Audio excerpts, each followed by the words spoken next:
Example number 3. A particle is projected horizontally with a velocity u from the top of plane inclined at an angle theta with the horizontal. How far from the point of projection will the particle strike the plane? हमारे पास question में क्या given है कि एक particle है जो inclined plane से, ये हमने एक इंक्लाइंड प्लेन मान लिया, इंक्लाइंड प्लेन के टॉप से हम एक पार्टिकल को फेंक रहे हैं। जब उसको फेंका तो उसको हॉरिजॉन्टली फेंकेंगे, उसकी हॉरिजॉन्टली वेलोसिटी हमें u दी गई है। जब उसको फेंकेंगे तो जब वो प्रोजेक्टेड होगा वो ग्राउंड पर टच करेगा। जब ग्राउंड से टच कर रहा था, जितने एंगल पर उसको फेंका जा रहा है, हमने जितने एंगल से उसको हॉरिजॉन्टली फेंका है वो एंगल की वैल्यू क्या है, थीटा। अब हमने इसमें बताना क्या है, हाउ फार, मतलब उसकी दूरी बतानी है कि जिस पॉइंट से हमने उसको फेंका और जिस पॉइंट पर वो ग्राउंड से टच किया उसका डिस्टेंस कितना है। हमने इस पॉइंट से उसको फेंका है इतनी डिस्टेंस से, और इस पॉइंट पर वो ग्राउंड पर टच कर रहा है, जहाँ से लेकर जहाँ तक का उसका जो डिस्टेंस है वो हमने इसमें निकालना है। तो इसके लिए मैंने जहाँ पर एक डायग्राम ड्रा की है, देखो ये इंक्लाइन प्लेन शो किया है, स्टार्टिंग वेलोसिटी u है, जब प्रोजेक्टाइल किया इसको तो एंगल कितना है इसका, थीटा। अब इसमें देखो जो जे है इंक्लाइन प्लेन है, जे लाइन इसके और जे लाइन दोनों एक दूसरे के पैरेलल है। अगर जे एंगल थीटा है तो जे वाला एंगल भी क्या बनेगा, एंगल थीटा। ठीक है, तो क्योंकि ये दोनों लाइन जे एक दूसरे के क्या हैं, पैरेलल। हमने जे डिस्टेंस हमने पता नहीं था, जे वर्टिकल डायरेक्शन में है, हमने इसको बाई लेट कर लिया। जे वाला डिस्टेंस हमने निकालना है, इसको हमने एक्स लेट कर लिया। अब जो क्वेश्चन है उसमें हमने डिस्टेंस निकालना है एक्स वाला, तो जो हमने एक्स का आंसर निकालना है, जो हमें क्वेश्चन में गिवन पॉइंट्स थे उनकी फॉर्म में ही निकालना है। मीन्स के हम इसका आंसर u थीटा की फॉर्म में निकालेंगे। बाई एंड एक्स हमारे पास अननोन है, इनको हम क्वेश्चन के आंसर में से रिमूव करेंगे। तो इसके लिए हमने पहले इसको यूज़ किया, हमने tan थीटा का फॉर्मूला लगा लिया इसकी कैलकुलेशन को कंप्लीट करने के लिए। tan theta is equal to क्या होता है, परपेंडिकुलर अपॉन बेस। जे थीटा है, थीटे के सामने वाली साइड क्या आ गई, परपेंडिकुलर, परपेंडिकुलर की वैल्यू क्या है, y, बेस जिसके साथ एंगल बना हुआ है, एंगल वाली साइड क्या है, x। तो tan थीटा की वैल्यू हमने क्या निकाल ली, बाई अपॉन एक्स।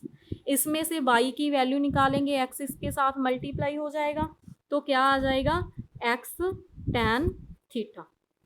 हमने y की वैल्यू निकाल ली। अब इसमें से निकालनी हमने x की वैल्यू है, उसको सॉल्व करने के लिए इसको आगे कैलकुलेट करेंगे। तो उसके लिए हमने वर्टिकल मोशन की इक्वेशन लिख ली। इसको जब वर्टिकल मोशन की इक्वेशन लिखी, S is equal to U T plus half A T square.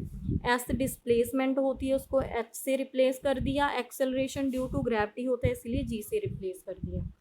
अब इसमें वैल्यूज पुट करेंगे। एच हमारे पास वर्टिकल मोशन में जो डिस्टेंस है that is Y. U initial velocity vertical direction में 0 होती है, half G T square. As it's लिख लिया क्योंकि बाकी टर्म जो हमें क्वेश्चन में गिवन नहीं है तो उसको ऐसे ही लिखेंगे। अब इसमें से हमने 2 को ऊपर मल्टीप्लाई कर दिया, जी डिवाइड कर देंगे तो हमारे पास वैल्यू क्या आ जाएगी टी स्क्वायर की, 2 अपॉन जी। टी की वैल्यू निकालनी है तो इसका क्या कर देंगे, स्क्वायर रूट। तो हमारे पास बाई की वैल्यू निकल आएगी स्क्वायर रूट 2 अपॉन जी। अब इसके ऊपर हॉरिजॉन्टल डिस्टेंस का फॉर्मूला लगाएंगे। हमने पढ़ रखा है कि हॉरिजॉन्टल यूनिफॉर्म मोशन नहीं होता तो सिंपल इक्वेशन यूज करेंगे, velocity is equal to distance upon time, displacement upon time. Displacement अब हमारे पास हॉरिजॉन्टल डायरेक्शन में कितनी हो रही है, एक्स, टाइम कितना है, टी।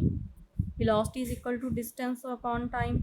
अब हमने निकालना क्या है, इसमें से डिस्टेंस एक्स निकाल तो कितना आ जाएगा, u into T, u into T. इसमें से u हमें u ही गिवन था, एज इट्स रखेंगे। टाइम हमने अभी इस फॉर्म में निकाला है y एंड g की फॉर्म में, तो टाइम की वैल्यू हम जहाँ पर पुट कर देंगे इस इक्वेशन से, तो जे वाली फॉर्म बन गई। अब हमारे पास ये स्क्वायर रूट में था, इसकी कैलकुलेशन को इजी करने के लिए हम बोथ साइड स्क्वायर कर देंगे। लेफ्ट साइड स्क्वायर किया तो एक्स स्क्वायर बन गया, राइट साइड स्क्वायर करेंगे तो यू स्क्वायर अपॉन इसके साथ स्क्वायर रूट कैंसिल आउट हो गया 2y अपॉन जी। आगे हमने क्या किया, X square as it's, U square as it's, 2 को एज इट्स रखा, जी को एज इट्स रखा। हमने बाई की वैल्यू पुट कर दी, क्योंकि बाई हमारे पास अननोन था तो हमने बाई की वैल्यू क्या पुट कर दी जो पार्ट 1 में निकाली थी, x इंटू टेन थीटा। तो जे वाली वैल्यू हमने बाई की जहाँ पर लिख दी है। अब इसको सॉल्व करेंगे, जे टर्म जो है इसके साथ मल्टीप्लाई हो जाएगी, बीच में इक्वल टू आ गया, इसको दूसरी साइड लेकर जाएंगे इक्वल टू के तो जे माइनस का हो जाएगा, इज इक्वल टू क्या आ जाएगा 0। जे हमारे पास सेकंड डिग्री इक्वेशन बन गई in the form of x. अब इस दोनों साइड्स में इस साइड भी एक्स कॉमन है, इस साइड भी एक्स कॉमन है, मैंने एक्स बाहर निकाल लिया, पीछे क्या रह जाएगा हमारे पास, जहाँ से एक्स माइनस जहाँ से एक्स ऑलरेडी कॉमन ले लिया, tan theta 2u square upon g.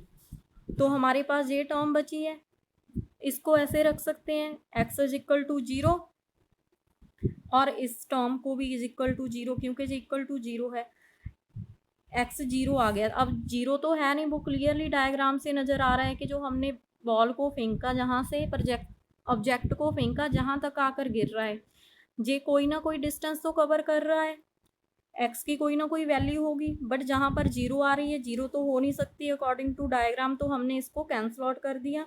तो दूसरी रीडिंग इसमें से अब क्या आ गई, इसको 0 के इक्वल रख लो। जब इसको 0 के इक्वल रखेंगे तो क्या आ जाएगा, माइनस tan थीटा उधर जाकर किसका हो जाएगा, प्लस का 2u स्क्वायर अपॉन जी।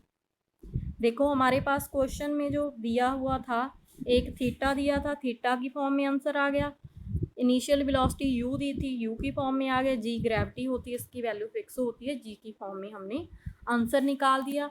ये x की वैल्यू निकल कर आई है कि हमारे पास ऑब्जेक्ट जहाँ से लेकर ग्राउंड तक जितनी दूरी उसने डिस्टेंस कवर की वो हमने निकाल ली।